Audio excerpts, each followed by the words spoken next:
सबसे पहले तो ये बताइए सरल शब्दों में कि मामला क्या है और इस पर सुप्रीम कोर्ट ने क्या आदेश दिया है।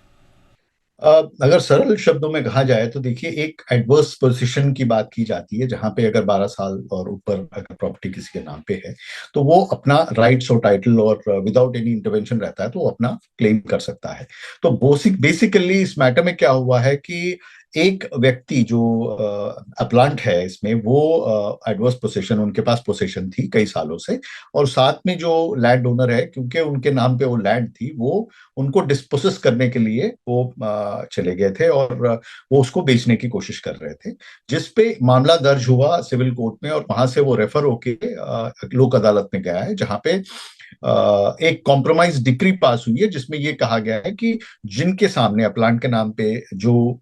प्रॉपर्टी है, जो राइट्स है ओनरशिप के, वो उनके पास ही रहेंगे और वो अपना नाम रेवेन्यू रिकॉर्ड्स में दर्ज किया जा सकता है, जाके करवा ले। इस बात से कहा गया है कि क्योंकि ये 17 टू 4 में 6 में एग्जम्प्टेड है, वो भी कॉम्प्रोमाइज डिक्री है जिसमें विवाद जो है, प्रॉपर्टी, जिस प्रॉपर्टी के बारे में विवाद था उस प्रॉपर्टी के बारे में अगर कॉम्प्रोमाइज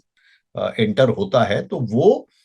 ऑप्शनल, मतलब डिक्री रजिस्ट्रेबल नहीं है वो, क्योंकि वो रजिस्ट्रेबल नहीं है, उस पर स्टैंप ड्यूटी की इम्प्लीकेशंस ऑटोमेटिकली नहीं आती हैं। तो इस बात पे विवाद रहा है, तो जस्ट ऑनरेबल एपेक्स कोर्ट ने कहा कि कोई किसी तरीके का नए राइट्स इसमें क्रिएट नहीं हुए, क्योंकि जो पोसेशन पहले से वो क्लेम कर रहे थे उसी को अफर्म किया गया इस कॉम्प्रोमाइज डिक्री में। और ये कॉम्प्रोमाइज डिक्री वो है जिस प्रॉपर्टी के बारे में विवाद था उसी प्रॉपर्टी के बारे में होने के कारण कोई स्टैंप ड्यूटी नहीं लगेगा। वेंकट सर, भूमि विवाद से जुड़े इस तरह के मामलों को सुप्रीम कोर्ट के इस फैसले से क्या दिशा मिलती है?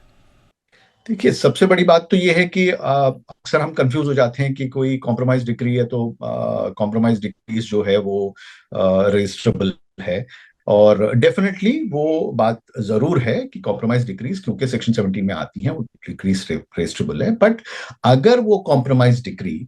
किसी भी कोई राइट्स नया क्रिएट करता है, यानी कि कोई प्रॉपर्टी पे पहले से विवाद चल रहा हो और उस विवाद के चलते हुए ये राइट्स क्रिएट होती है कि हाँ, अब इसमें हम दोनों हिस्सेदार बन गए, या हम इस तरीके से इसको सेटल कर लेते हैं दो विवादियों के बीच में, तो तब जाके ये बात एक नया राइट क्रिएट हो जाता है। तो एक वो डॉक्यूमेंट है जो कॉम्प्रोमाइज डिग्री होने के बावजूद भी सेक्शन 17 में रजिस्ट्रेबल है। लेकिन केसेस जो कि पहले से किसी के नाम पे है, वो पोसेशन रखा हुआ है अपने पास, कोई नया राइट क्रिएट नहीं होता है, सिर्फ एक डिक्लेरेशन है कि उसके राइट्स अफर्म हो गए इस पर्टिकुलर कॉम्प्रोमाइज डिक्री में, तो वो स्क्वायरली फॉल करती हैं सेक्शन 17(2)(6) में, और देयरफॉर उन पे किसी तरीके का ड्यूटी नहीं लगता है। तो एक बहुत बड़ा मैं कहूं,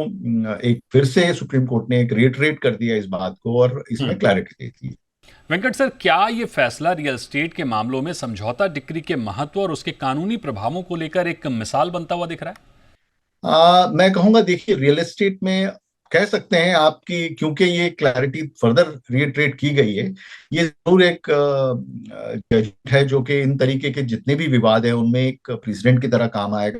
और एक दिशा जरूर हमको मिलती है। वेंकट सर, जो लोग इस तरह के विवादों में अलग अलग कोर्ट में केस लड़ रहे हैं, उनके लिए इसमें क्या राय बन रही है?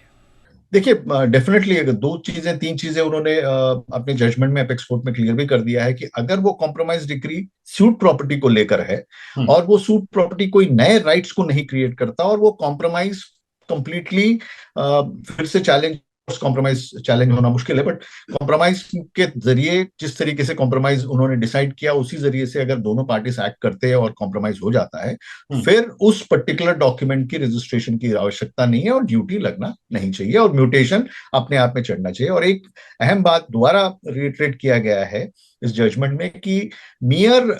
रेवेन्यू रिकॉर्ड्स में एंट्री जो है वो टाइटल नहीं प्रूव करता है। टाइटल बाकी वेरियस फैक्टर्स पे प्रूव होती है, including conveyance deeds and these kind of compromise deeds.